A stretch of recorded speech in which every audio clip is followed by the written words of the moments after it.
भगत का सेवा ही बस काम है। सहभागी बन पुण्य कमा लो, सबसे ये आह्वान है। प्रणम्य सागर गुरु महाराज की सोच का ये परिणाम है।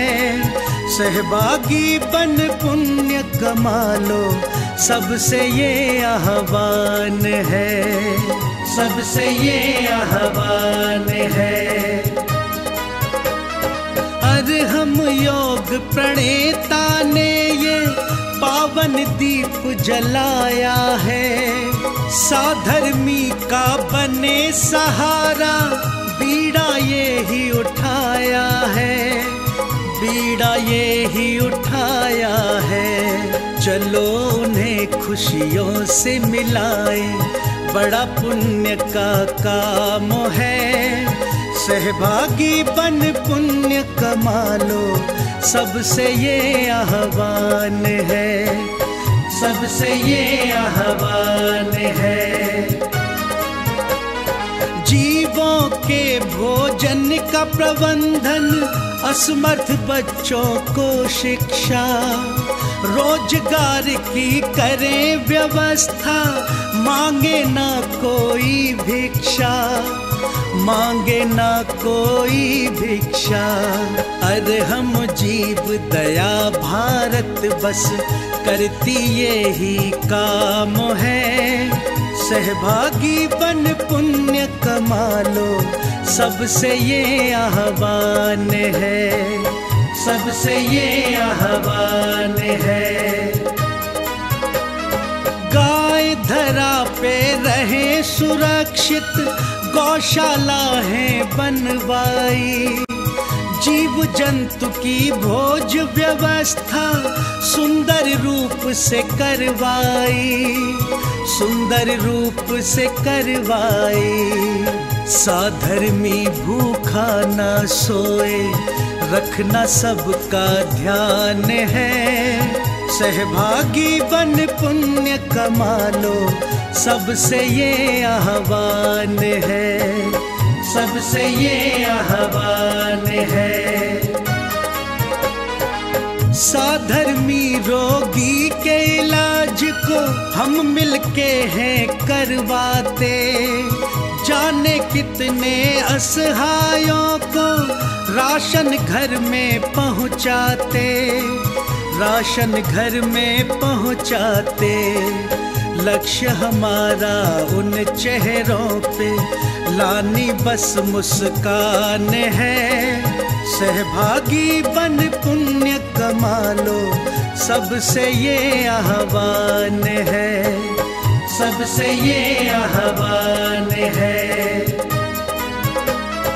दान धर्म ही साथ जाएगा, बाकी सब तो धोखा है। पुण्य के भागी बन जाओ, ये बड़ा ही पावन मौका है, बड़ा ही पावन मौका है। जुड़ के जीवन सार्थक कर लो, पावन ये अभियान है। सहभागी बन पुण्य कमा लो, सबसे ये आह्वान है, सबसे ये आह्वान है।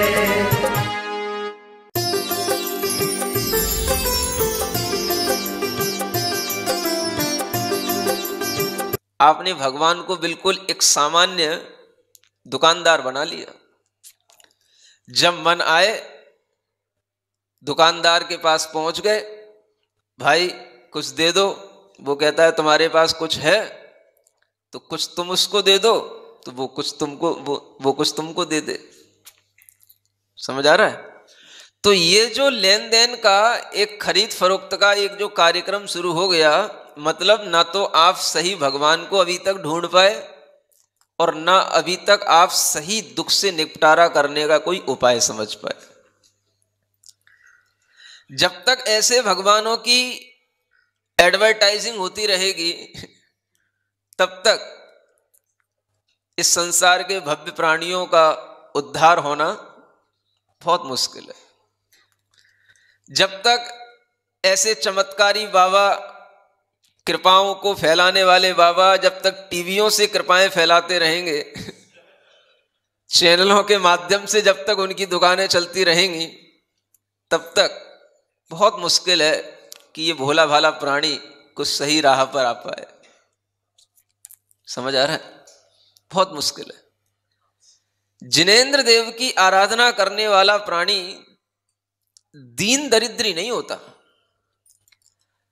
वह वस्तु स्वरूप को समझता है और यह जानता है कि जो कुछ भी हमारे लिए फल मिल रहा है वो हमारे ही अपने अर्जित पुण्य और पाप से मिल रहा है। अगर आज हमें कुछ और अच्छा प्राप्त करना है तो हमें और अच्छे पुण्य की प्राप्ति करने के लिए वीतराग भगवान की ही आराधना करनी पड़ेगी, क्योंकि वीतराग भगवान के पास ही वो धन है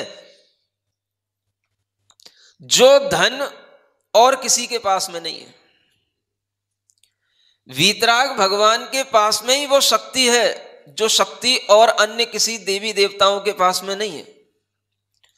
वीतराग भगवान के पास ही वो महिमा है कि जिनके चरणों में पहुंच करके आपके अंदर वो पुण्य अर्जित हो सकता है कि आपको बिन मांगे, बिना सोचे, बिना विचारे आपके सामने हर चीज बिल्कुल सामने खड़ी मिले, हर चीज बिल्कुल आपको उपस्थित मिले। ये केवल वीतराग भगवान की महिमा में ही है। बाकी सबके समक्ष जाओ, मांगो, माथा टेको, खूब अपना मस्तक घिसो, समझ आ रहा है, खूब तेल भगवान को लगाओ और खूब वहीं पर घिस घिस घिस के केसर जो है अपने सिर पर लगाओ। सब तरीके से भगवान की मूर्तियां घिस घिस करके बिल्कुल बराबर कर दो। हा? ये जो दीनता है ये बताती है कि हमें अभी कुछ भी आया जाया नहीं है। भगवान जिनेंद्र देव की महिमा जब आ जाती है तो आचार्य कहते हैं पुण्य 4 प्रकार के होते हैं। कितने प्रकार के? हाँ, अगर इकट्ठा कर सको तो कर लेना। पुण्या चक्रधर श्रियम विजयनीम ऐन्द्री श्रियम दिव्यताम पुण्या तीर्थकर श्रियम च परमाम निःश्रेयसीम चाश्नुते पुण्यादित्य शुभ्र श्रियाम चत्रश्रीणाम आविर्भवेद भाजनम तस्मात् पुण्यमुपार्जयन्तु सुधियः पुण्याजिनेन्द्रागमात्। यह आचार्य जिनसेन महाराज की वाणी है जो आदि पुराण में लिखते हैं, हे भव्य जीवो, बुद्धिमान पुरुषों, 4 प्रकार का पुण्य है, ये 4 प्रकार का पुण्य अर्जित करो। सुन रहे हो? यूं नहीं कह रहे पुण्य को छोड़ दो, क्या कह रहे हैं? पहले अर्जित कर लो भिखारियों, दीनहीन लोगों, पहले कुछ पा लो, छोड़ने की बात बाद में कर लेना। पहले ये आचार्य आपको धनी बनाना चाहते हैं। समझ आ रहा है? दुनिया में एक यही धर्म है जो आपको धनी बना करके और आपको धन से बिल्कुल भर करके हर तरीके की आपको सुख समृद्धि शांति दे करके तब तक आपको भरता रहेगा, भरता रहेगा, भरता रहेगा, जब तक कि आप उससे ऊब ना जाओ। और जब ऊब जाओ तब आप उसको छोड़ने का भाव करोगे, तभी आपको मुक्ति की प्राप्ति होगी। समझ आ रहा है? हाँ, पहले खूब भरो, खूब जियो, खूब भोगो, खूब खाओ, खूब आपके लिए जितने भी वैभवों का आनंद हो सके खूब ले लो। जब थक जाओ तब छोड़ना। बिना थके अगर छोड़ोगे तो, और बिना पाए हुए कुछ छोड़ोगे तो हो सकता है कि तुम्हें वो अभाव हमेशा खटकता रहे, तो तुम्हें कभी भी और उससे बढ़कर के चीज नहीं मिल पाएगी, फिर तुम और उससे ज्यादा गिर जाओगे। समझ आ रहा है? लोगों ने जैन धर्म की व्याख्या इतनी बिगाड़ रखी है कि आज दुनिया को भटका रखा है। भगवान कुछ देते नहीं, भगवान की भक्ति से कुछ मिलता नहीं, भगवान की इधर किसी को मिल रहा है तो वो कह रहा है कि भगवान की भक्ति करो मत, क्योंकि भगवान की भक्ति से पुण्य का बंध होता है, पुण्य से मोक्ष मार्ग नहीं बनता है। तरह तरह की भटकने। यहां आचार्य क्या कह रहे हैं कि तुम पुण्य का अर्जन करो, पुण्य कमाओ। सुन रहे हो? तस्मात् पुण्यमुपार्जयन्तु, पुण्य का उपार्जन करो। जैसे धन का उपार्जन करते हो ऐसे पुण्य का उपार्जन करो। 4 प्रकार का पुण्य है, इसके पात्र बन जाओ। खुली छूट दी जा रही है, भोगो कितना भोगना है तुमको। सबसे पहला पुण्य बताया गया चक्रवर्तियों का पुण्य। पुण्या चक्रधर श्रियम विजयनी, जिससे 3 लोक के अंदर जो ये 6 खंड हैं, उन 6 खंड की पृथ्वी की विजय उस चक्र के माध्यम से प्राप्त होती है। ऐसे चक्रवर्ती बनो। क्या समझ आ रहा है? कौन कह रहा है तुमसे कि तुम भिखमंगे बनो? बनो चक्रवर्ती बन के दिखाओ। छोटी छोटी जॉबें करके, छोटे छोटे सी कारें खरीद करके तुम सुखी हो रहे हो, ये सोच रहे हो कि बस यही सबसे बड़ा सुख है। तुमने दुनिया में देखा ही क्या है? और बस इतनी सी जॉब करके, छोटी छोटी सी कारों में, हेलीकॉप्टरों में घूम करके अपने आप को बड़ा समझ बैठोगे और इन्हीं इच्छाओं की पूर्ति करने के लिए कहीं ना कहीं देवताओं के पास जाकर के अपना माथा टेकते रहोगे तो तुम्हें भविष्य में आगे कुछ नहीं मिलने वाला है। और यहां जो कुछ भी तुम्हें मिल रहा है बस वो तुम खा पी करके बराबर कर दोगे, उसके बाद में तुम्हारे हाथ में कुछ नहीं आने वाला है। समझ आ रहा है? यह पहला पुण्य है, चक्रवर्तियों का पुण्य। इसका उपार्जन करो। दूसरा पुण्य कहा गया कि जो चक्रवर्ती के भोगों को भोगने के बावजूद भी वो पुण्य बचा रह जाता है, वह चक्रवर्ती देवगति को प्राप्त हो जाते हैं। देवों का पुण्य उससे भी बढ़कर के होता है। समझ आ रहा है? थोड़ा शांति से बैठा लो एक जगह। चक्रवर्तियों के बाद में देवों का पुण्य जो है वो उससे भी बढ़कर के होता है, और वह देवों का पुण्य भी भोग लो खूब। सुन रहे हो? हाँ, संसार में इतना भोग है, उसको सारा भोग लो। कहीं कोई कमी रह ना जाए आपके किसी कोने में, मन के किसी भी कोने में ये भावना रह ना जाए कि मैं ये नहीं भोग पाया। सुन रहे हो? हाँ, तब जाकर के मुक्ति मिलेगी बहुत बाद में। दूसरे नंबर का पुण्य कौन सा? देवों का पुण्य। खूब देवों का पुण्य भोग लो। फिर जब वो पुण्य भी आपके लिए और ज्यादा जब वो बढ़ जाए तो आपको तीर्थंकरों का पुण्य मिलेगा।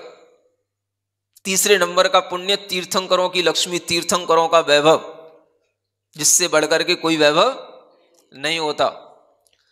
जब वो भी भोग लोगे तब जाकर के आपको निश्रेयस माने मोक्ष की लक्ष्मी, मोक्ष का पुण्य तब आपको जाकर के मिलेगा। ये चौथे नंबर पर इस पुण्य का फल बताया कि मोक्ष की प्राप्ति होना। ये 4 प्रकार के पुण्य के, लक्ष्मी के भाजन बन जाओ और इन 4 प्रकार की पुण्य लक्ष्मी को उपार्जन करो। और ये कैसे होगा? पुण्यात् जिनेन्द्रागमात्। अंत में क्या बोला? जिनेन्द्र भगवान के आगम से ही ये पुण्य प्राप्त होगा। जिनेन्द्र भगवान की वाणी के अनुसार चलोगे तो ही ये पुण्य प्राप्त होगा, नहीं तो आज भी दरिद्री हो, कल भी दरिद्री रहोगे। हाँ, आज आपने एक मोबाइल खरीद लिया है, बस आज आपने अपने शौक पूरे कर लिए। आज मोबाइल अगर मान लो महंगे से महंगा कितने का आ रहा है? बस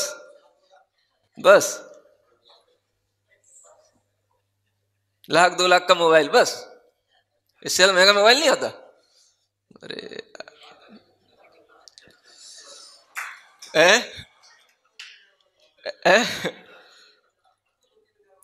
अच्छा, तो आज आपने अगर मान लो 2 लाख का मोबाइल भी बस इतना ही कीमती है, चलो 3 भी कर लो, 5 भी कर लो, है?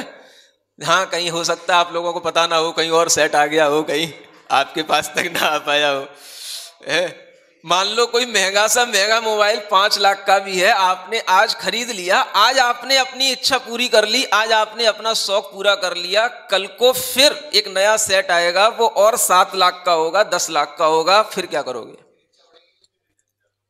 समझ आ रहा है? फिर जब उस मोबाइल की इच्छा बढ़ेगी, फिर उस 7 लाख के सेट को खरीदने के लिए फिर अपनी कोशिश बढ़ाओगे, फिर भगवान के माथे रगड़ोगे, फिर भगवान से फिर मांगने जाओगे, फिर कहोगे कि हमें ये छोटा सा सुख और मिल जाए, और मान लो वो भी मिल गया, तो ऐसे करते करते आप जिंदगी भर भिखारी बन बन करके ही अपनी जिंदगी निकाल दोगे। अगर मिल भी गया तो कोई भी बाबा, कोई भी भगवान, कोई भी किसी भी तरीके का कोई भी देवता हो, कोई भी हो, मान लो उसकी आराधना से, उसकी कृपा से, आपकी भक्ति से मान लो आपको मिल भी गया, तो भी आप जिंदगी में यह समझना कि आपने भिखारी बन के ही अपनी जिंदगी निकाली है। छोटे छोटे से सुखों की इच्छाओं की पूर्ति करने के लिए आपने छोटे छोटे देवों को पकड़ लिया। समझ आ रहा है? अब तो ऐसे ऐसे नाम सुनने में आते हैं, समझ ही में नहीं आता है? ऐसे ऐसे नाम सुनने में आते हैं जो कभी सुनने में नहीं आते हों, और वो पता ही नहीं रहता है कि वो कौन से समुदाय के भगवान हैं, कौन सी कास्ट के भगवान हैं, क्या है, कुछ नहीं है, और सब कास्टों में बिक रहे हैं। समझ आ रहा है? और वो भगवान अब तो मतलब एब्रॉड से आते हैं वो समझ आ रहा है? कहीं चाइना से आ रहा है, कहीं यूएस से आ रहा है। अब भगवान भी जो है यहाँ पे नहीं मिलते हैं। यहाँ के भगवान से तो सब यहाँ के लोगों ने सब खरीद फरोख्त कर ली और सबका माल ले लिया और सबसे संतुष्ट है, बोले यहाँ पे कुछ नहीं है। समझ आ रहा है? ऐसा एक तरीका चल रहा है लोगों के अंदर, अज्ञानता का इतना भार बढ़ रहा है कि दूसरे लोगों की बात तो जाने दो, ये जैन लोग ही सबसे ज्यादा बेवकूफ बने हुए हैं। समझ आ रहा है? दुनिया में और लोग तो चलो अज्ञानता में भटक रहे हैं, लेकिन ये जैन लोग सबसे ज्यादा अज्ञानी बने हुए हैं। और वो उसका कारण यही है कि जैसी संगति करेंगे वैसे ही उनके अंदर विचार आते हैं। तो जैन लोगों के सबसे ज्यादा दिमाग इसमें खराब हो रहे हैं कि ऐसे ऐसे हमने मिथ्या दृष्टि जैन देखे हैं, ऐसे ऐसे हमने ढीठ जैन देखे हैं कि अगर कोई घर में एक अच्छा व्यक्ति भी धर्म करने वाला हो, अगर कोई भगवान जिनेंद्र देव की मान्यता मानने वाला हो, तो उसका रहना उस घर में दुश्वार हो जाता है। समझ आ रहा है? ऐसे ऐसे जैन देखे हैं।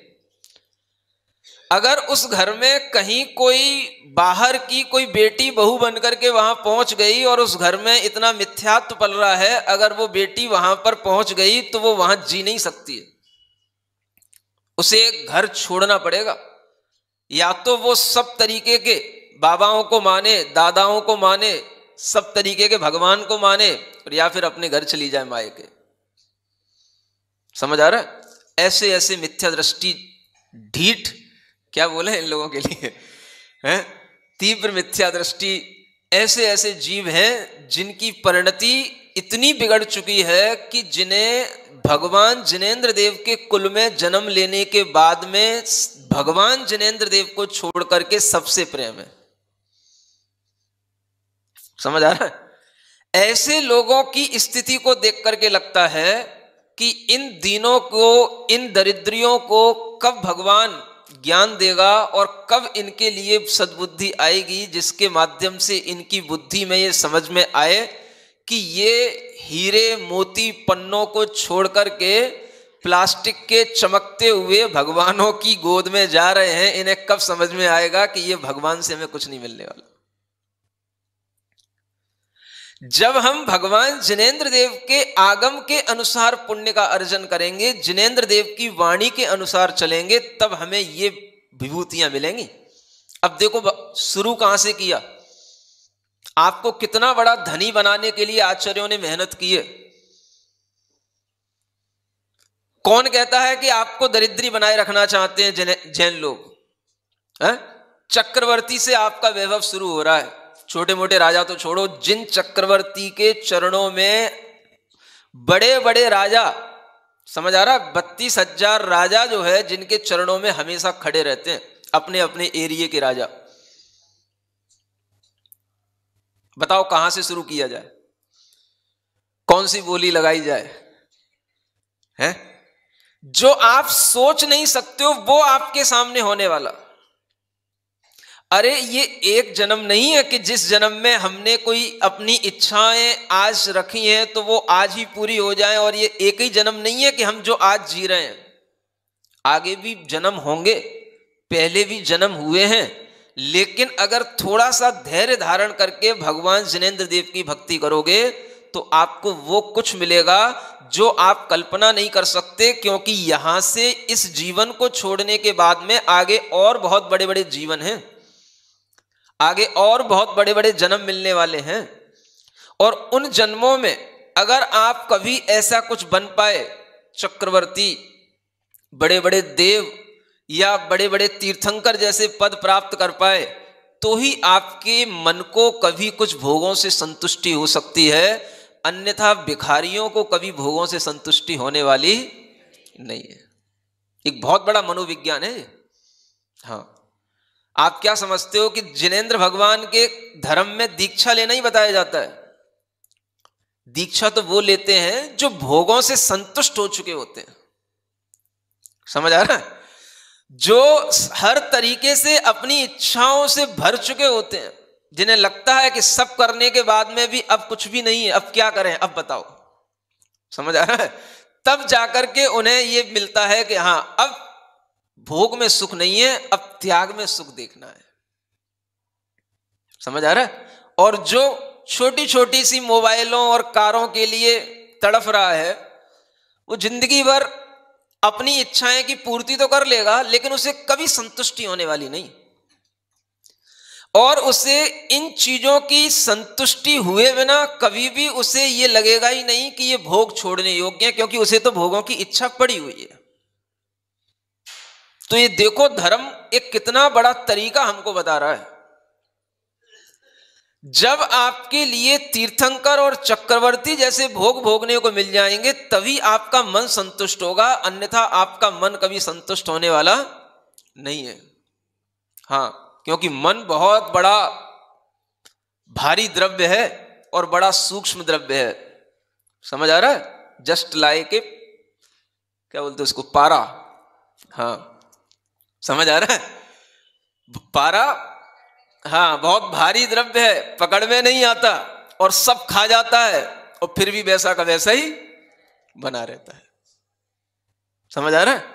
पारे में कितना ही आप बहुमूल्य वस्तुएं उसको खिलाते जाओ, सोना डालते जाओ, सब भस्मसात होता चला जाएगा, सब खा जाएगा, किलो किलो सोना खा जाएगा वो। तुम नहीं खा पाओगे, तुम तो कमा कमा के रखो बस।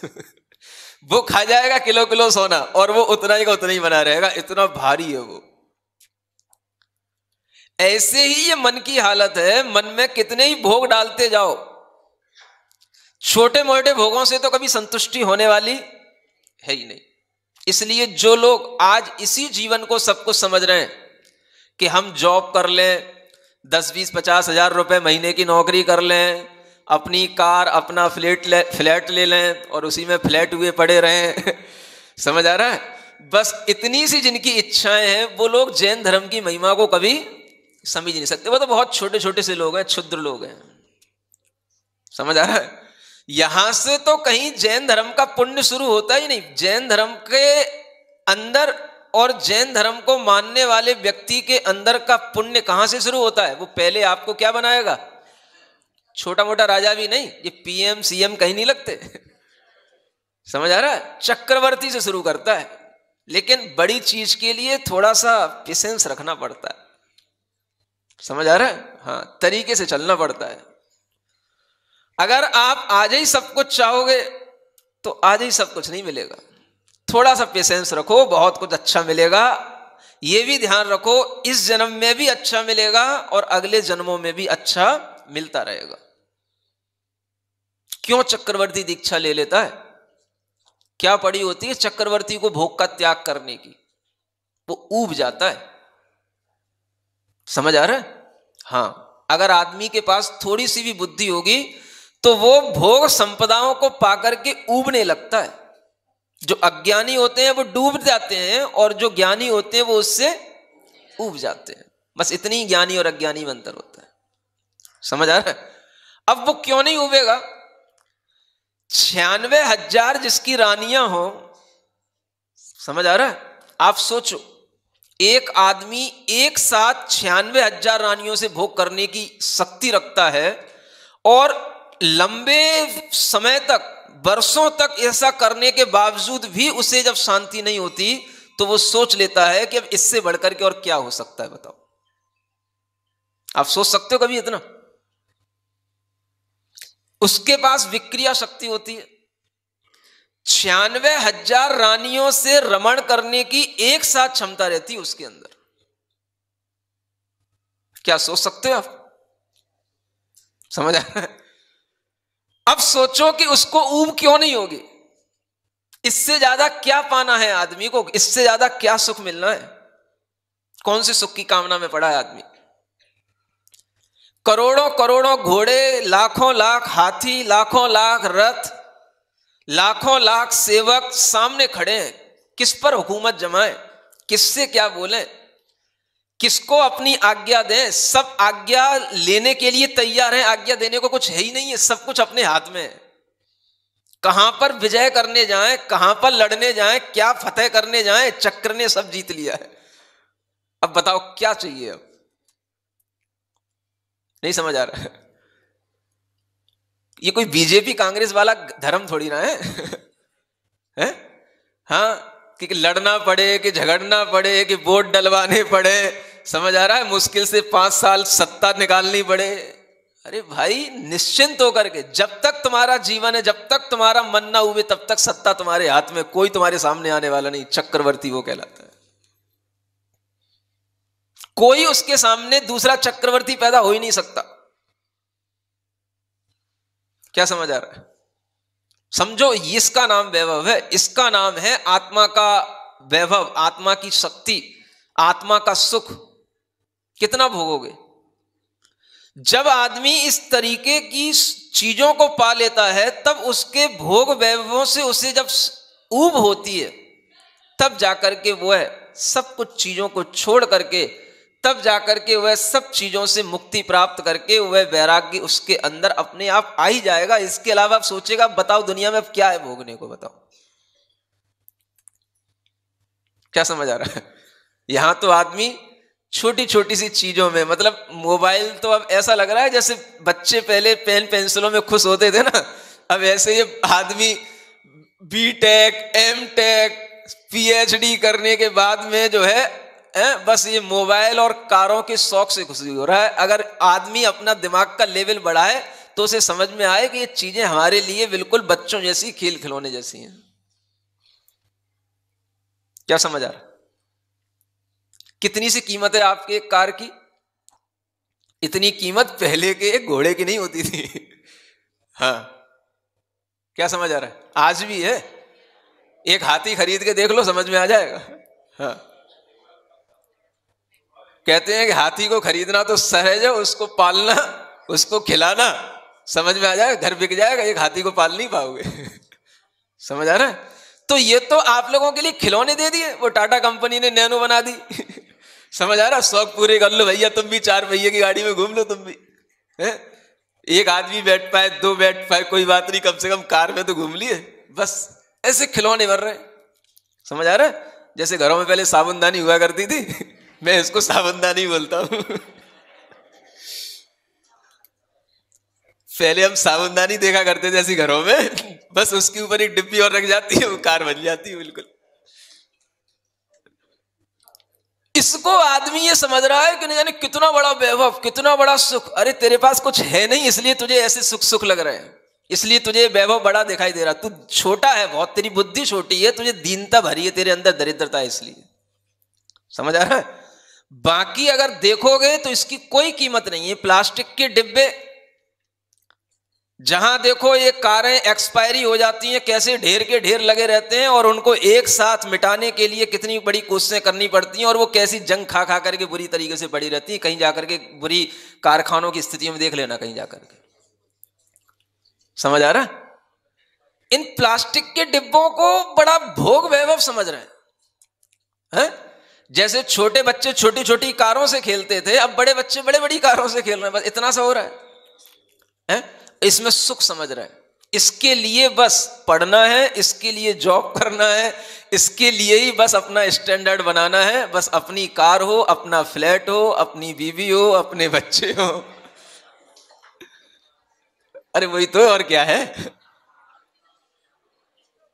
बस और कोई नहीं, माता नहीं, पिता नहीं, भाई नहीं, बहन नहीं, किसी से कोई लेना, अपनी फैमिली, बस इसका नाम है अपनी फैमिली, यही नहीं है। हाँ, माता पिता तो बार बार टोका टाकी करेंगे, डिस्टर्ब करेंगे, तो कहाँ जा रहा है, क्या कर रहा है। जब घर में एक कार मैंने ले रखी थी, दूसरी कार तू क्यों ले आया, समझ आ रहा है, कैसी पत्नी ले, कैसी बहू लेकर के आया, जब देखो तब कार में ही घूमती रहती है। अरे मैं भी तो बहू थी पहले, कभी मैं तो कभी नहीं इतना घूमी। तो ऐसी टोका टाकी से अच्छा है अपना एक अलग फ्लैट बनाएंगे। चलो बेंगलोर, चलो पूना। बस इतने से क्षुद्र छोटे छोटे सुखों के लिए आदमी जब इन्हें प्राप्त नहीं कर पाता, तो न जाने कितने कितने बाबा, कितनी कितनी देवियों के पास में जा जा करके माथा पटकता है।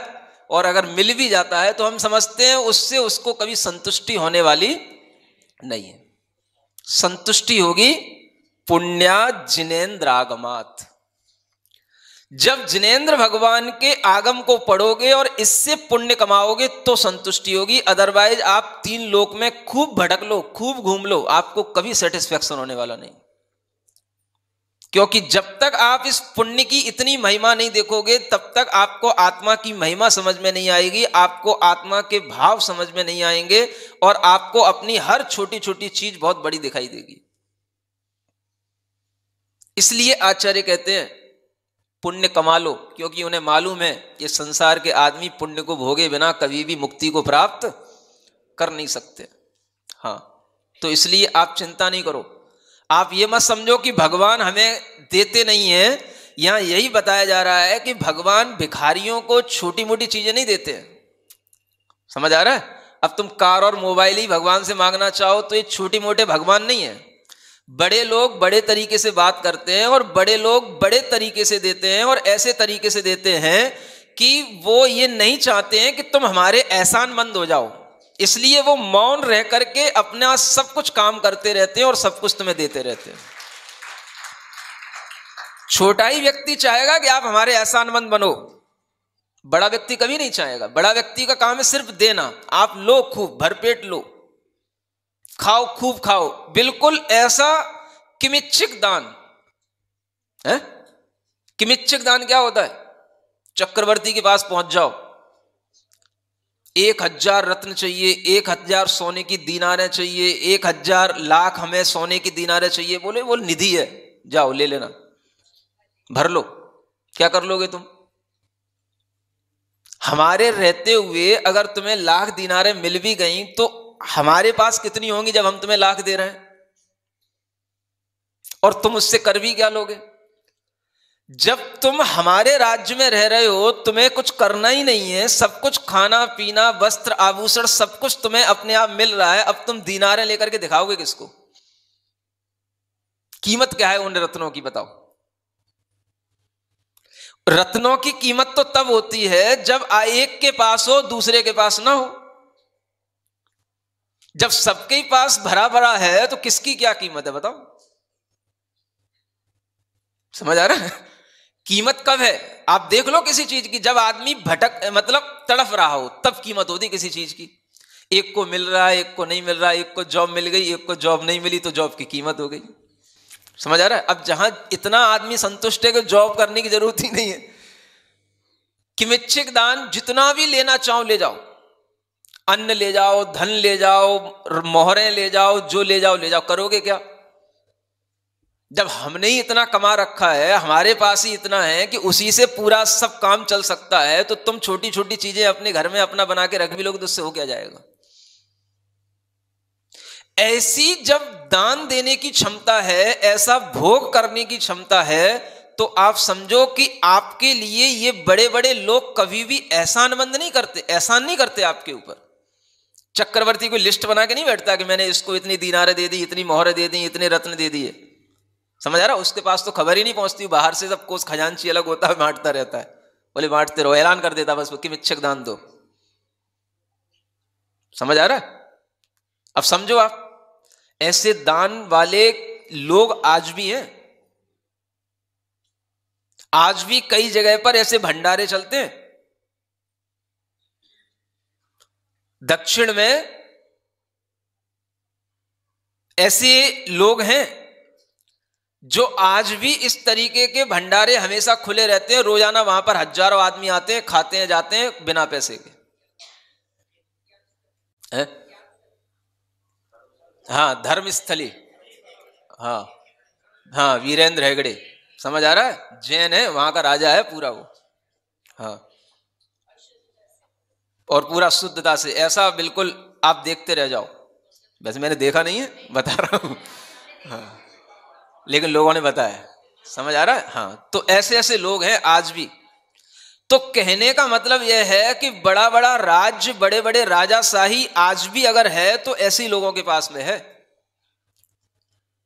तो आप ये समझो कि आज जो हम क्षुद्र चीजों में, छोटी छोटी बातों में हम इतना उलझ रहे हैं, अगर उतना ध्यान अगर हम थोड़ा सा धैर्य के साथ भगवान के शास्त्रों को पढ़ने में लगाएं, अपने मन को निश्चिंत करने में लगाएं और थोड़ा सा ध्यान हम भगवान की भक्ति में लगाएं, तो हमें आज भी बहुत कुछ मिल सकता है और आगे भी बहुत कुछ मिलेगा। बस विश्वास करने की बात है। और नहीं करोगे, बने रहो भिखारी। किस किस को चिल्ला चिल्ला करके हम अमीर बनाने बैठेंगे? बता ही सकते हैं अमीर बनने की दवा। और हमारी अमीरी भी छोटी छोटी बातों से शुरू नहीं होती, समझ आ रहा? पीएम सीएम तो बहुत छोटे हैं, चक्रवर्ती से पहले तो नाम ही नहीं लिया। हम तो सोच सोच के हैरान है। समझ आ रहा है? 4 ही प्रकार के पुण्य है बस। पहला प्रकार का चक्रवर्ती का, दूसरा प्रकार का बड़े बड़े स्वर्गों के देव का, तीसरा तीर्थंकर का, और चौथा मोक्ष का सुख। बस ये सब पुण्य से ही मिलने वाला है। कमाओ पुण्य, कितना कमा पाओगे? होड़ लगा लो, समझ आ रहा है? छोड़ने की बात तो अब अगले जन्म में कर लेना। इस जन्म में तो तुम पहले होड़ लगा लो, हमें पुण्य कमाना है। चलो आप भी क्या कहोगे कि हमें भी कोई महाराज मिले। समझ आ रहा है? हाँ, छोड़ो मत, कुछ मत छोड़ो, तुम खूब कमा लो पहले। हम तो कहते तुम कमा लो पहले, समझ आ रहा है ना? क्योंकि जो समझदार पिता होगा वो हमेशा अपने बेटे से कहेगा कमा ले पहले, तू खूब कमा ले। समझ आ रहा है? हाँ, तुझे उसकी कीमत समझ में आ जाएगी, अपने आप तुझे सब कुछ करने में आ जाएगा। तीर्थंकर भगवान भी अगर इतना बड़ा बड़ा पुण्य देने का सामर्थ्य रखते हैं, तभी वो हमसे कुछ नहीं कहते हैं। इसलिए यहां लिखा है, हे भगवान, छोटे छोटा कोई भी व्यक्ति होता है तो वो कहता है मैं देखो तुमको ही दे रहा हूं, ध्यान रखना। समझ आ रहा है? हाँ, अपनी डायरी में भी मेरा नाम नोट कर लेना और खुद अपनी भी डायरी में अपना नाम नोट कर लेगा कि मैंने इसको दिया है। ये तो छोटे छोटे लोगों के काम है?